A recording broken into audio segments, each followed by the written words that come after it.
bringing back Ron Anderson for Rick Mahorn to operate against the Bulls' trap. There was a 5-point swing as Mahorn missed the dunk. The Bulls get 3 at the other end, and it's a 11-point Sixer lead. 7:30 left to go in the game. The Bulls are continuing their trap even after the ball's over half court. And now a whistle. They had Big Ed Neely out there in the unfamiliar role of pressure defense. Ed Neely is a scrapper. He just works hard. That's only the first foul on Neely.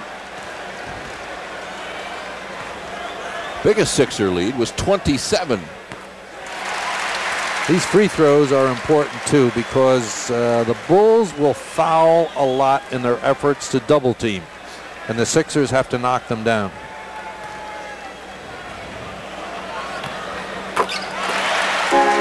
$100 to 87. Well, there's the magic 100 mark.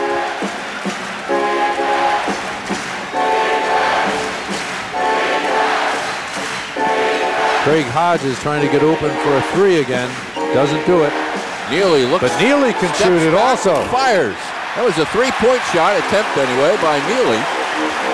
He's a pretty good long-range shooter, Jim. Barkley splits 2 Bulls and then takes on 2 more.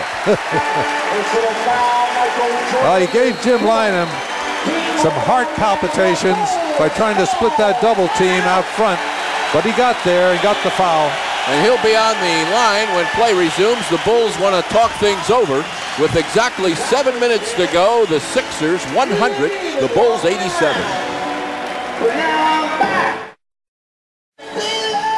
Jack, I'd like to talk a little bit about the fatigue factor. You've watched teams. As you look at the Sixers now, how would you assess their stamina at this point? I think the Sixers are in great shape as far as stamina is concerned, Jim. Everybody's been rested.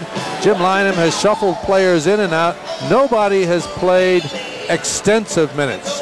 You know, these guys are used, Barkley's used to playing 40 plus a game. So is Dawkins and Hawkins.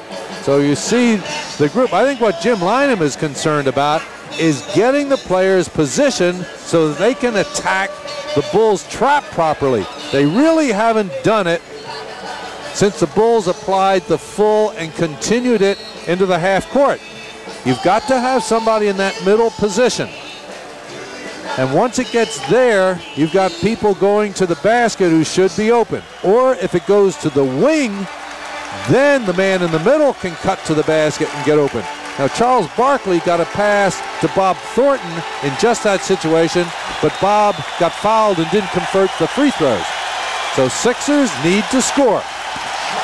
7 minutes to go. The crowd on its feet.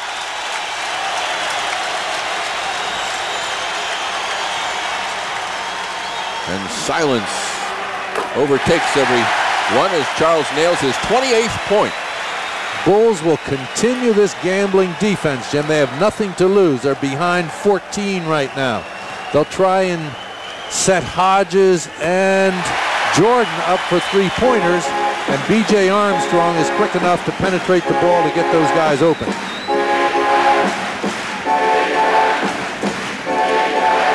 Jordan fakes by Ron Anderson, leaning in and floating in the air. 33 for Jordan. Ron made sure that he didn't get a 3-point opening. The trap is on Anderson, and he squirms loose. Good ball handling by Ron. Barkley with Neely going to take a hit inside. Ron Anderson did a great job of maneuvering out of the double team. And Charles, you'll see him here, take the ball strong to Neely, and Ed Neely wraps him up so he doesn't shoot the open layup. With fouls to take, that's only his second. Wasn't about to let Charles slam that one down. Neely's got a lot of minutes here in his fourth quarter. Now he plays hard, and as I mentioned earlier, Phil Jackson likes his effort and the production. He gets the job done. He has a job to do out there. He's a rebounder. He's a loose ball pursuer.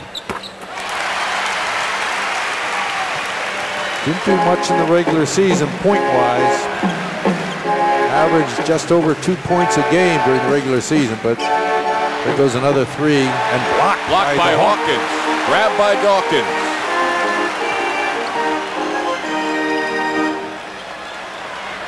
Ron Anderson. Oh, Mike Jaminski wide open. Doesn't matter now. 105-89. That was that middleman I was talking about, slicing right to the basket when Ron dressed up his jump shot. Determined Armstrong feeds Neely. And Neely.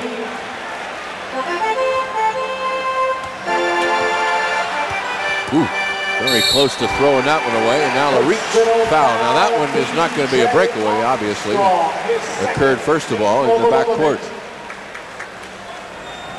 John Dawkins, for the most part, has a great sense of when he can dribble and when he should pass against heavy pressure.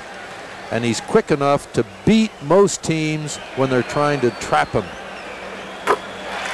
We've seen him tonight have success doing it, and we saw him one time where he coughed up the ball.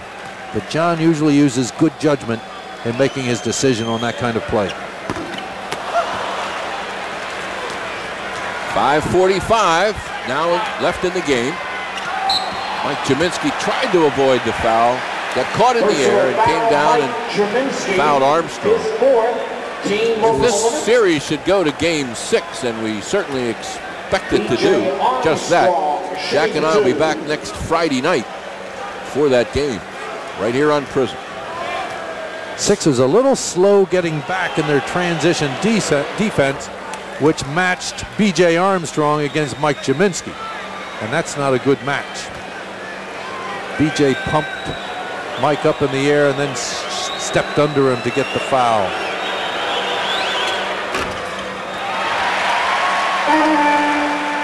Nearly all over Charles. And bad pass there. Decision. Jump in the air to make a pass. Seldom pays off for you. And right back the other way. 0 for 2. Foot on the line. It's now again the lead back to 12.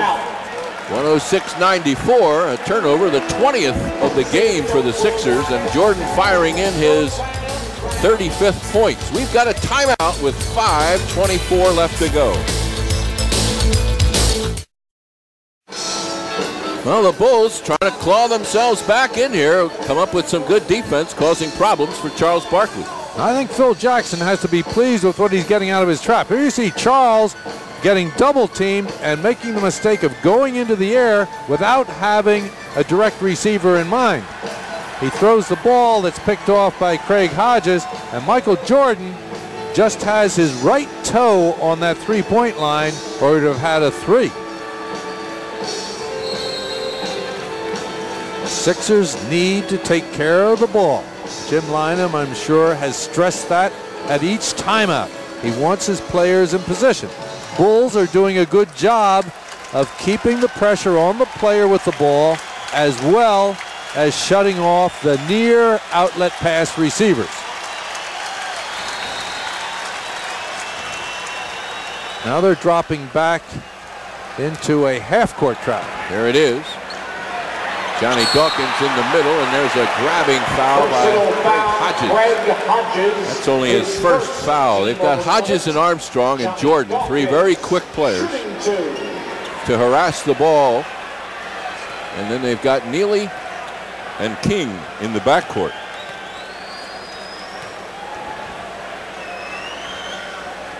And the Sixers have to do a lot of this now, and Johnny Dawkins makes one of two.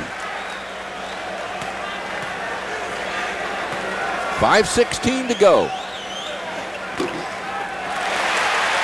Sixers by 14. Michael Jordan on the back pick.